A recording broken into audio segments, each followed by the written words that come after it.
There was another arrest today based on revelations in the Epstein files, and that arrest was, of course, not in the United States of America. It was in the country whose legal system was the model the founders used to create our legal system. It was in the United Kingdom, where the king's little brother was arrested last week. Today, British police arrested Peter Mandelson, the former British ambassador to the United States, for suspicion of misconduct in public office involving Jeffrey Epstein. The Associated Press reports both men are suspected of improperly passing UK government information to the disgraced US financier. Prime Minister Keir Starmer fired Mandelson in September after emails were published showing that he maintained a friendship with Epstein after the financier's 2008 conviction for sex offenses involving a minor. Peter Mandelson has denied any wrongdoing. Not only is no one being arrested in the United States for involvement with Jeffrey Epstein, but Donald Trump has been publicly considering a pardon for his old friend, Ghislaine Maxwell, who was convicted of being Jeffrey Epstein's co-conspirator in sex trafficking. Our next guest, Congressman James Walkinshaw, said this after Ghislaine Maxwell refused to answer questions in an under oath deposition with the House Oversight Committee. What we did get was another episode in her long-running campaign for clemency from President Trump. And President Trump could end that today.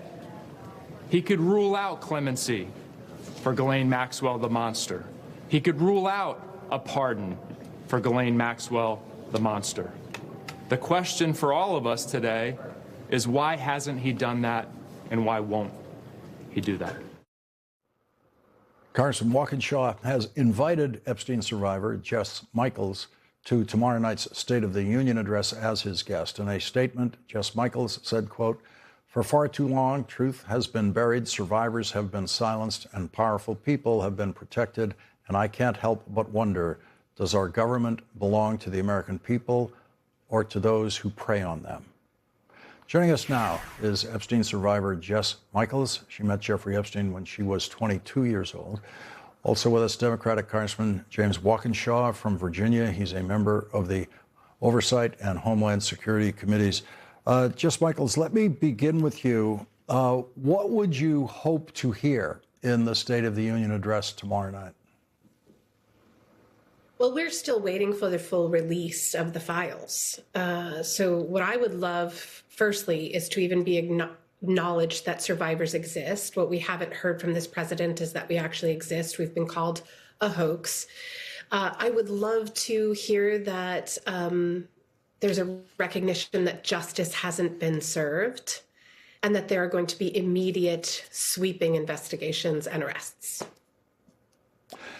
Congressman Walkinshaw, what point are you hoping to make by inviting an Epstein survivor like Jess Michaels as a guest, as other members of the House are doing with other survivors?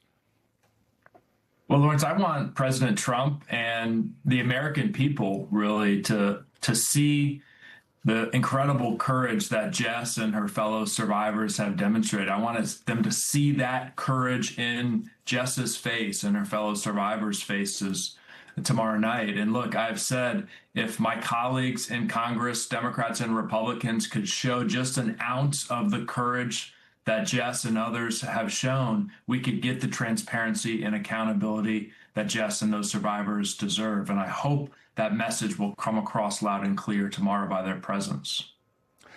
Jess Michaels, as we all know, Donald Trump is an obsessive television watcher. He could be watching this at the moment, but he will surely know and be told, if he doesn't already know from his television watching, that Epstein survivors like you are in the audience in front of him.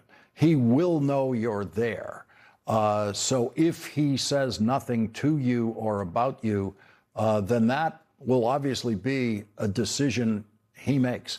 What would that feel like to you after a year in which the Epstein files have been so central in Washington? Well, silence is a message, and silence is how sexual abuse and trafficking is covered up. Silence is how the corruption continues. And so silence speaks volumes. I want to go to another point with Donald Trump, Jess Michaels, that is, he's not quite silent about it. And this is something that the Congressman's been talking about, and that is the pardon of Ghislaine Maxwell. He has said in the past, I wish her well. He has said that about sex trafficker Ghislaine Maxwell. He's never said that about you. He's never said that about any Epstein survivor. He's never said, I wish her well. What did it feel like to you to hear Donald Trump say, I wish her well to Ghislaine Maxwell? It definitely felt like a betrayal, of course, because she's a convicted sex offender.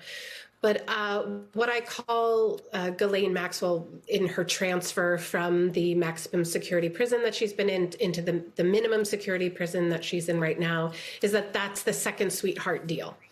And it's happened in plain public sight. And he has said nothing about even that, of her being transferred, which should be illegally, to this minimum security prison. So it's devastating that predators and powerful people are getting the attention and survivors are being left behind.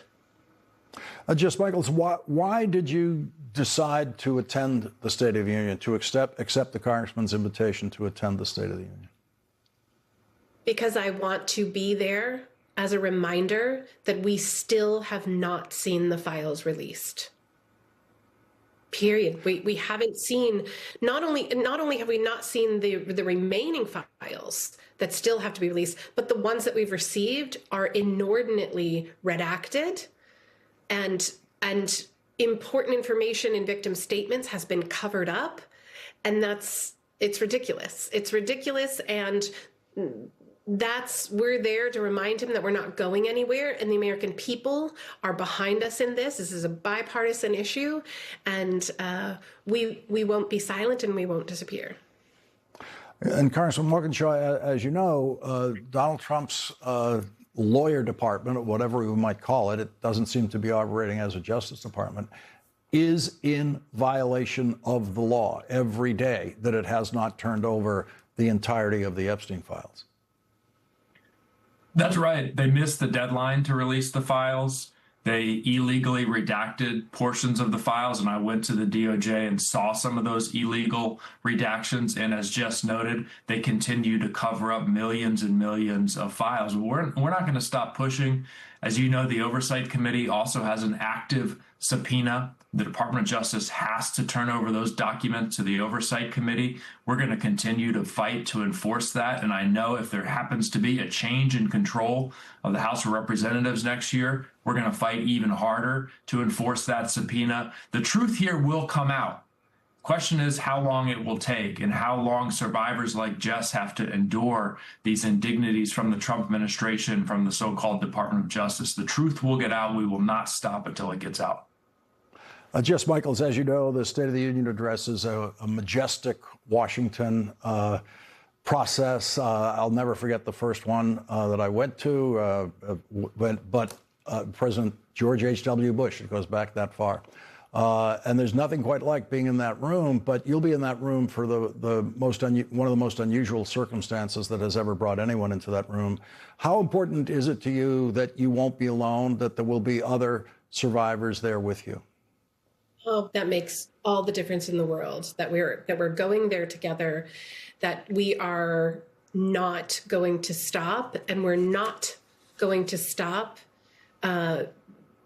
arriving and showing up as a team and as sisters and with Virginia's family.